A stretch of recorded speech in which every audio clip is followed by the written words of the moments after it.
There was a time where compact hatches dominated many car markets worldwide.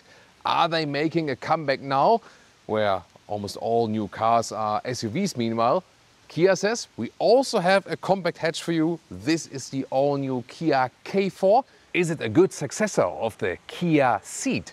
And is it also a viable competitor to the VW Golf? It's available here as the compact hatch, but in some other markets like the US also as a sedan. And now recently announced there will also be a station wagon, an estate of the K4. All the infos you need to know today about the hatch focus. Yeah, and we also have some bird commentators here at me. Everything of that with Thomas and Autogefühl in 4K, full screen, full length. Let's go. And the K4 has a very modern front combustion engine. That's why we also have the opening right here. Then Interstellar Grey is this vehicle color here for today, and some might think of the movie, of course. Nice daytime running light signature here, very characteristic definitely. As an alternative, we would also have a sparkling yellow, which is somewhat the launch color of this vehicle. We had that in the initial studio episode. Here, back to the compact hatch. It's a length of 4 meters 44 or 175 inches. So really these compact dimensions, and the station wagon would continue then a little bit further, and the sedan with a typical sedan style then for the Northern American market. 16, 17, 18 inch. These here are the biggest wheels you see here. 17 would be included in the GT line, which we have here. 18 then even for that an option. I think it's a very modern design. Here these rear door handles, they are attached to right there. That's kind of like somewhat hidden a little bit. And in the rear also a very modern tail lamp signature.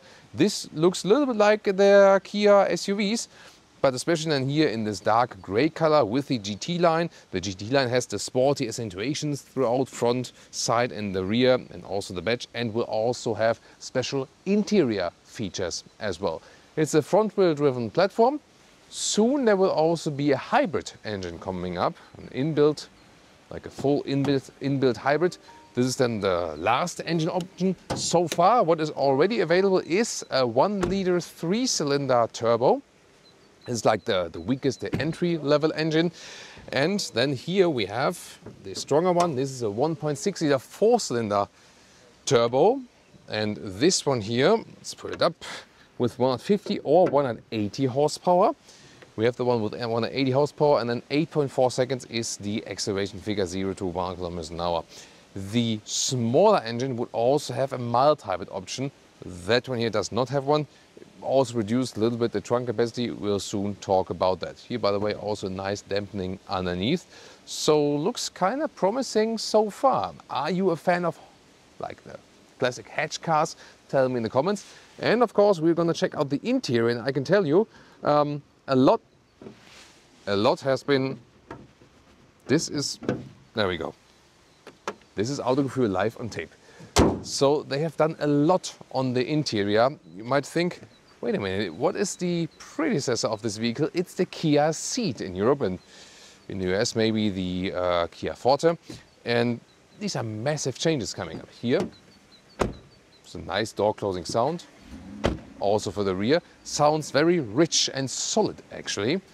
Yeah, also classic door handles, like to see that they just go for very classic door handles, and why not? You know, they do the job, everyone knows them, everyone likes them, so I think we should also keep that. And before I talk about the inside of the doors here, it's a nice material here for the key fob, like a matte black material, so that's cool. On the side then the controls. Then here in the front part, this is also soft touch at the inside, and a little bit softer for the elbow here, and classic controls for the window levers, and also classic controls, I like that, for the side mirrors. Door part and hardback, some space, but that's it. And my favorite unit is right here. I just love that.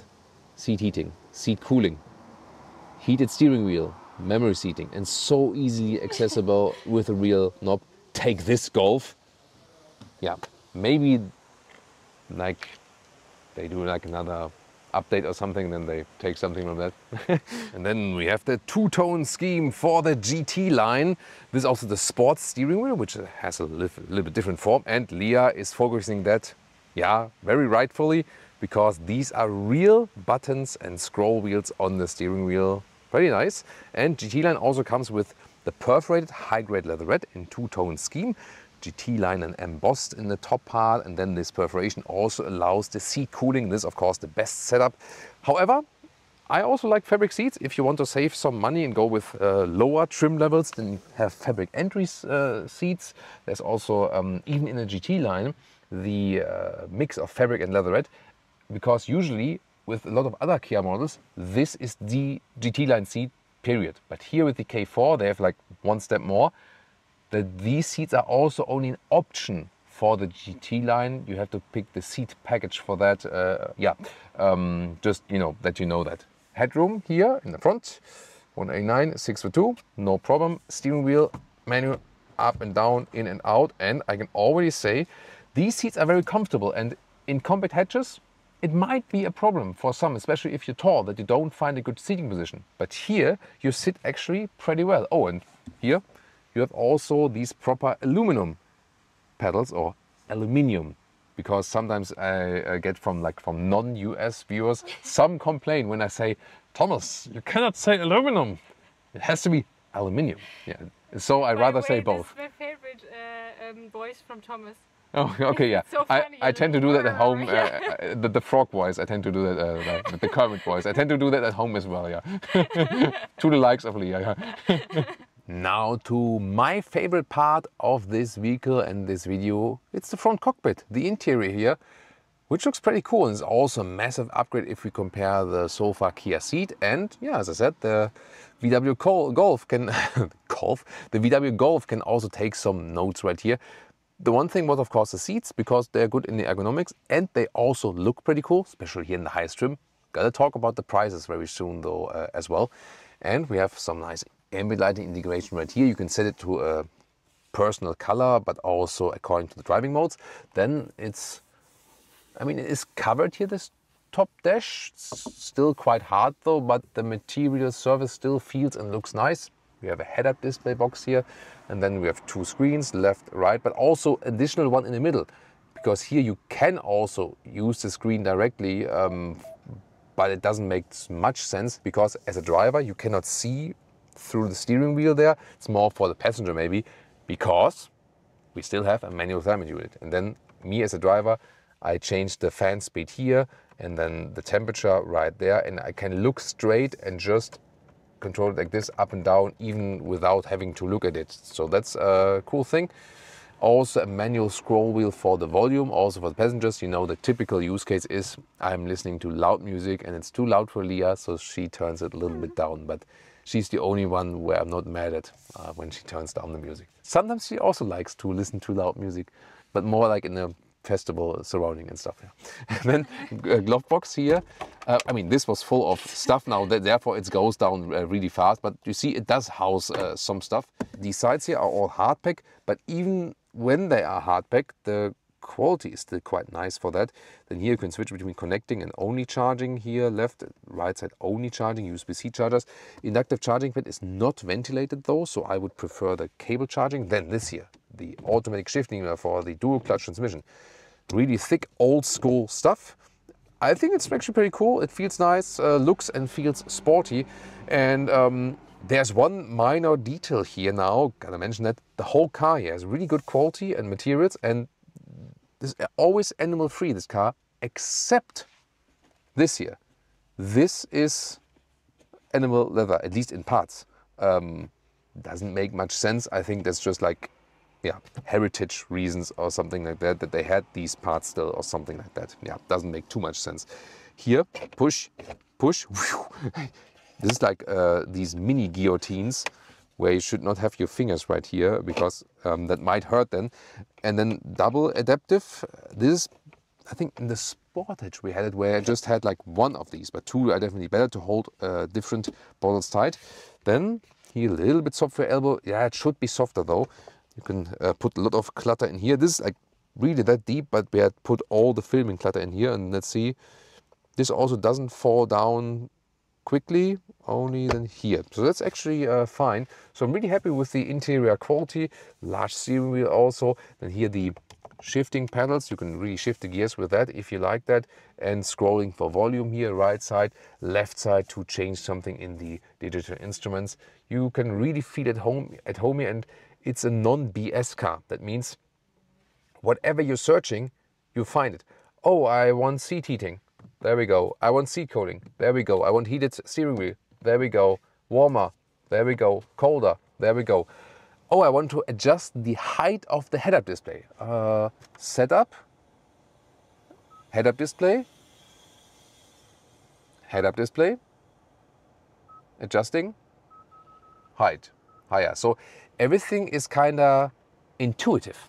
And the driver POV, once again here with these scroll wheels, buttons and so on. Left side for the cruise control as well. And oh yeah, the drive mode selector here. This is how you change driving modes, and then it also reacts accordingly in the instruments. This, by the way, here, this infrared light, you see it on the camera, but you do not see it with your own eyes. This is for checking if the driver is still awake or undead. So, and then here, this is then the head-up display. Is always appearing smaller than it actually is, and the main infotainment unit.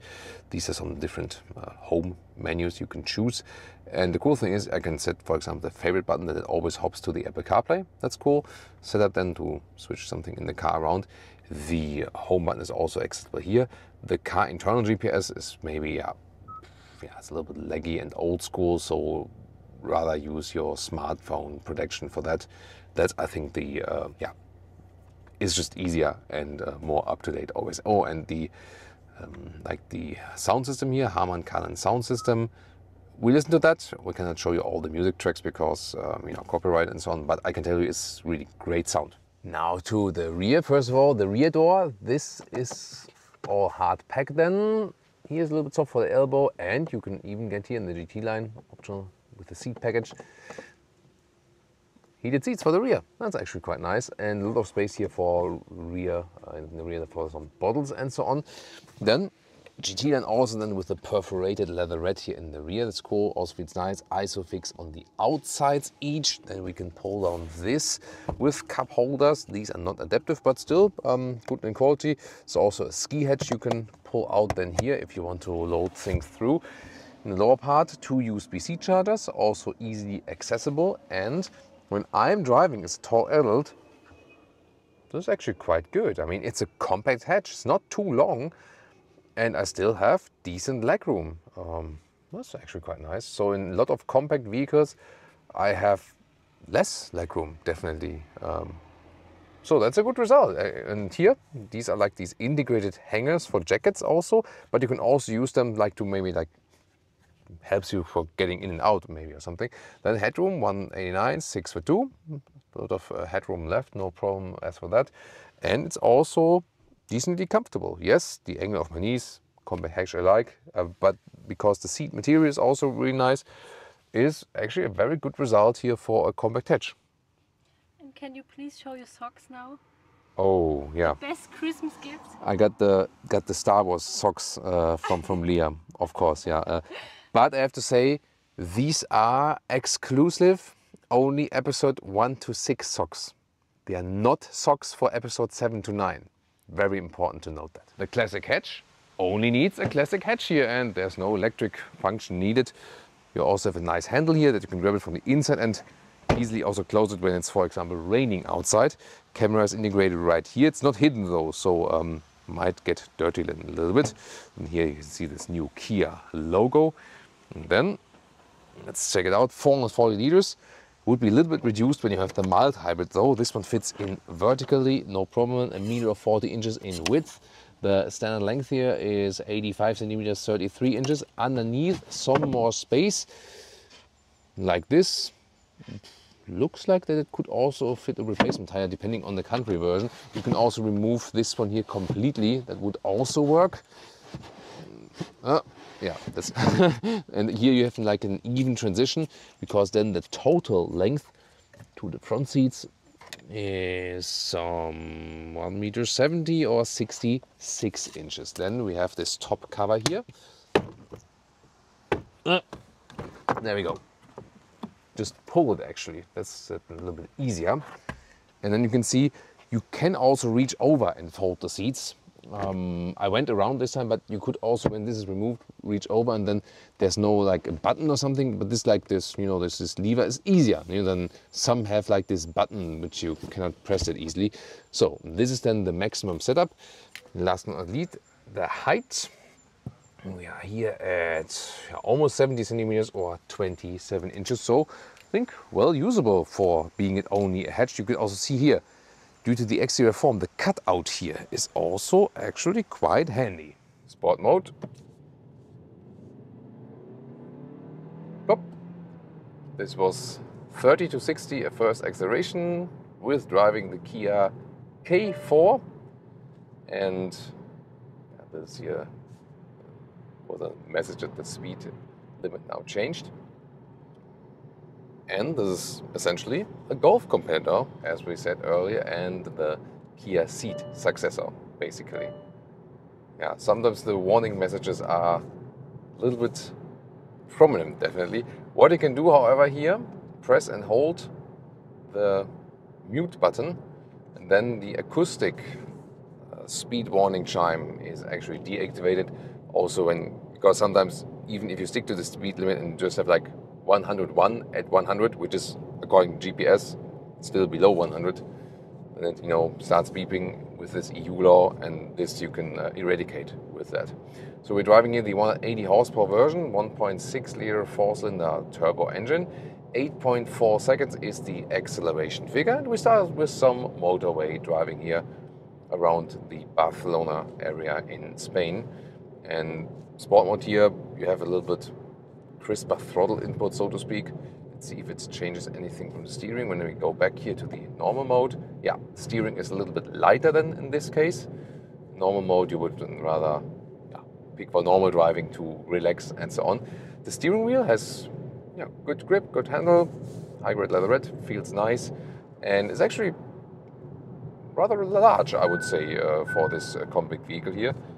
This is then another, you're not paying too much attention to like looking straight, because I was looking to the side, obviously. Sometimes you have to do that, actually.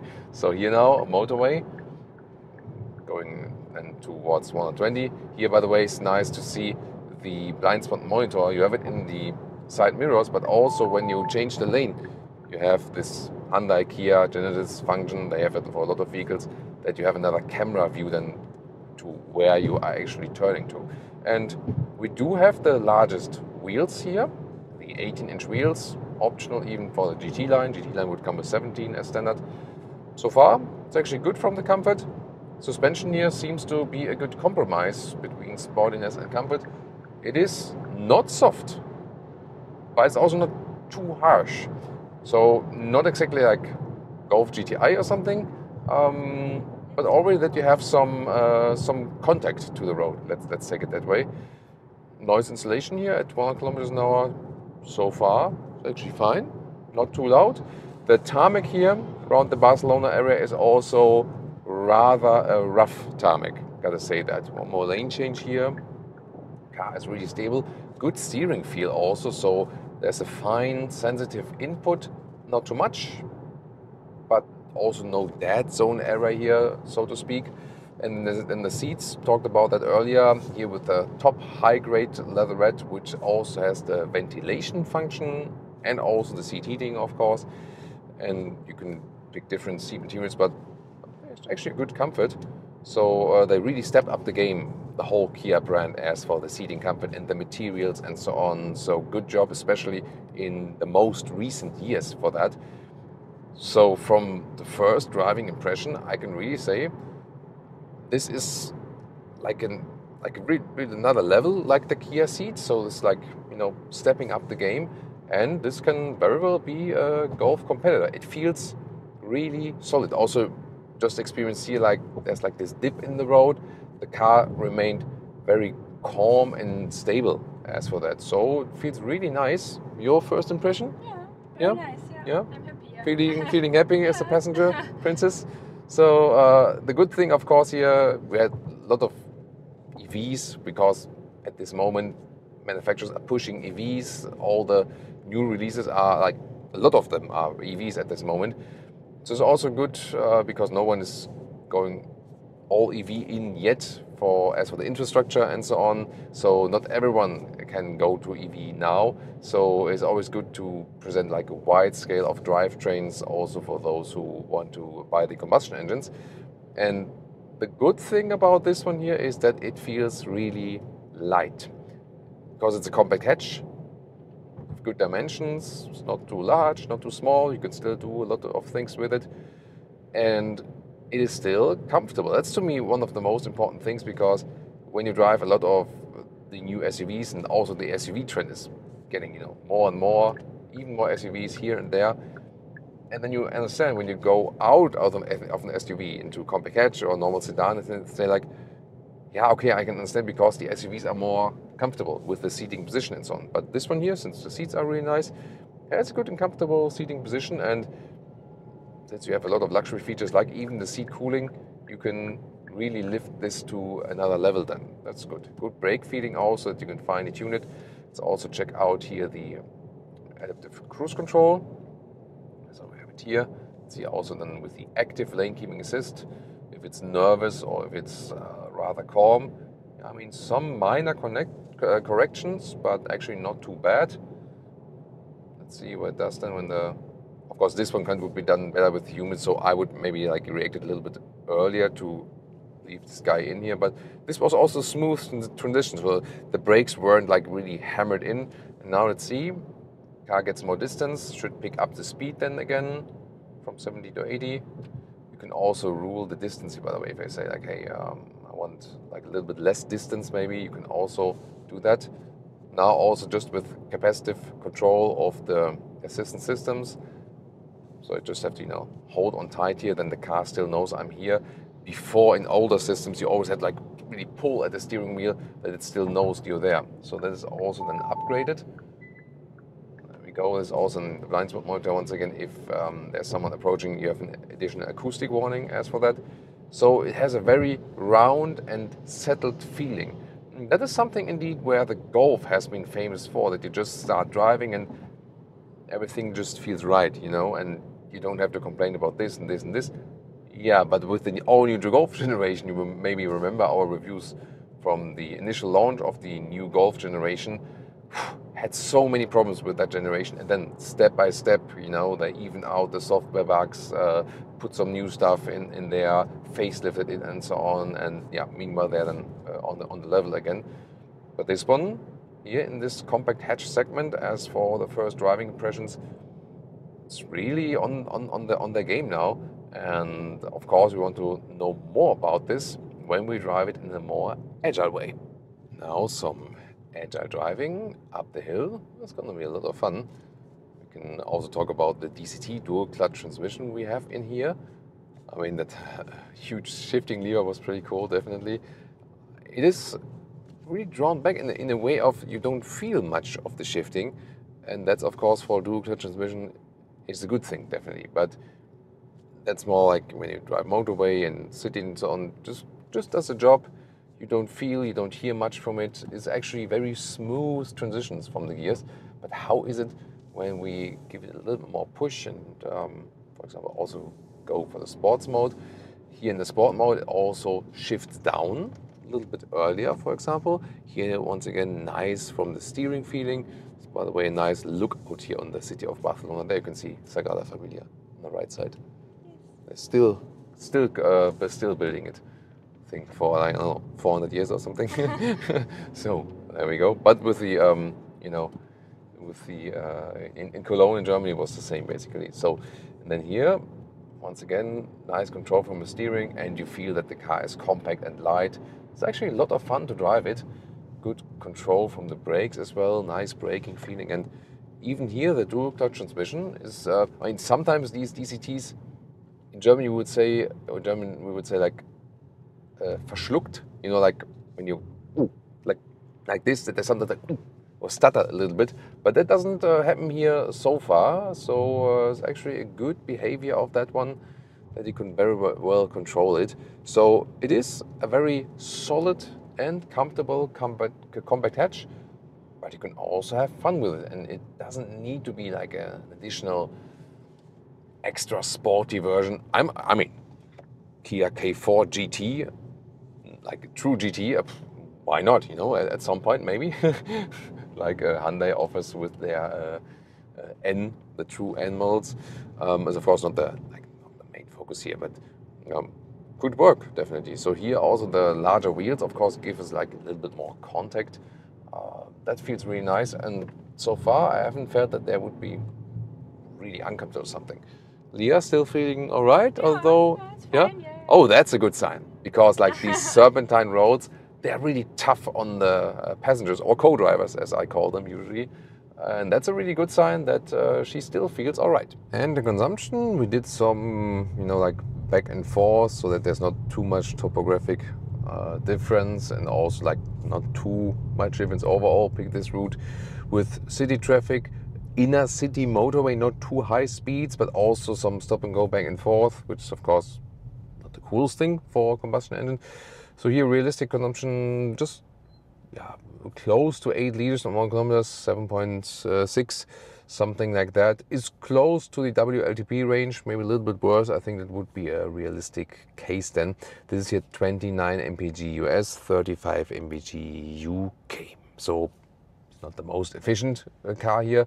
The inbuilt hybrid that will come later, that one would score better results than hopefully. Well, that was a quite convincing ride here from the Kia K4, so a worthy successor to the Kia Ceed for sure, and definitely also now a hot competitor to the VW Golf and other compact hatches, or then the compact sedans on the US market, and soon also the compact wagons, the estates, when it comes as the K4 sports wagon. Pricing starts with the hatch in the EU at about 30,000 euros, taking the German prices. Then you go 38,000 euros if you go for the top engine with the GT line. And if you add some more extras like the seat package and so on, then as it stands right now, the most expensive you can get is 42,700 euros.